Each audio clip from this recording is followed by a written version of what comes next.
Doctor ইউনূসের যে অন্তর্বর্তীকালীন সরকার, তাদেরকে তো দেখতে হবে, তাদের রক্তের উপর আপনার সরকার গঠিত। আজকে কেন আন্তর্জাতিক আর্থিক সংস্থাদের প্রেসক্রিপশন অনুযায়ী সাবানের দাম বাড়বে, কেন গুঁড়া দুধের দাম বাড়বে, তাদের উপর ভ্যাট লাগানো হবে, এবং আরো অত্যন্ত গার্মেন্টস মানে কাপড়ের উপর কেন ভ্যাট লাগানো হবে, ওষুধের উপর কেন লাগানো হবে, ভ্যাট বসানো হবে। এটার জন্য কি জুনায়েদরা রক্ত দিয়েছে? এটার জন্য তো জুনায়েদ রক্ত দেয়নি। তো সুতরাং আমার কথা হলো যে আজকে এই সরকার জনগণের এত বড় আত্মদানের পথে সরকার, তারপরে সারা জনগণ যদি মানে যে জিনিস তার উপার্জনের সাথে কেনার কথা, সঙ্গতি রেখে যে জিনিসের দাম হওয়ার কথা, সেখান থেকে যদি আরো অধিক দামে নিত্য প্রয়োজনীয় জিনিস কিনতে হয়, তাহলে তো জুনায়েদের রক্ত বৃথা যাবে, ইয়াসিনের রক্ত বৃথা যাবে।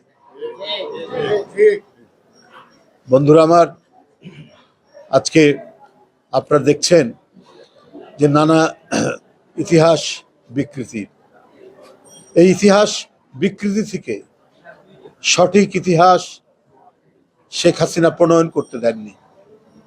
শেখ হাসিনা চেয়েছে তার বাপ এবং তার পরিবার ছাড়া এই বাংলাদেশের স্বাধীনতা, এই বাংলাদেশের স্বাধীন সত্তার জন্য যারা লড়াই করেছে, সংগ্রাম করেছে, কথা বলেছে, তাদের কোনো নাম থাকবে না।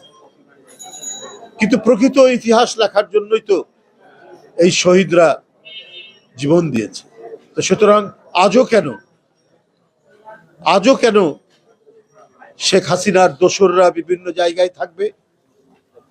তারা তো ইতিহাস বিকৃতি করার চেষ্টা করবে। আজকে জানুয়ারি মাসের 8 তারিখ 81% ছাত্র এখনো তারা বই পায়নি। যতটুকু বই পেয়েছে সেখানে আবার প্রিন্টিং মিস্টেক। এবং এইটার জন্য কে দায়ী?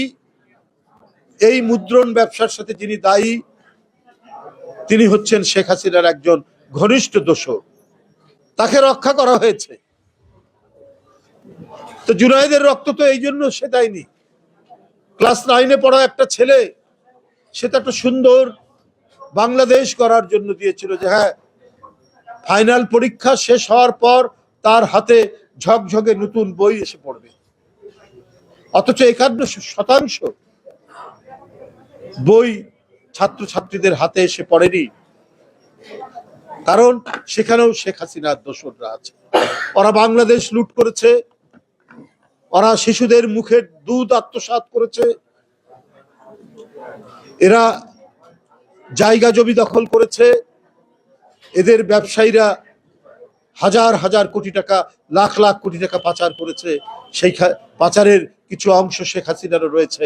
এখন পৃথিবীর নাম করা সমস্ত পত্র পত্রিকায় শেখ হাসিনার পরিবারের কারা কি ফ্ল্যাট পেয়েছেন, কার কত জমি, কার কত হাজার হাজার লক্ষ লক্ষ পাউন্ড জমা আছে, সেগুলো এখন সংবাদপত্রের পাতায় ভেসে আসছে।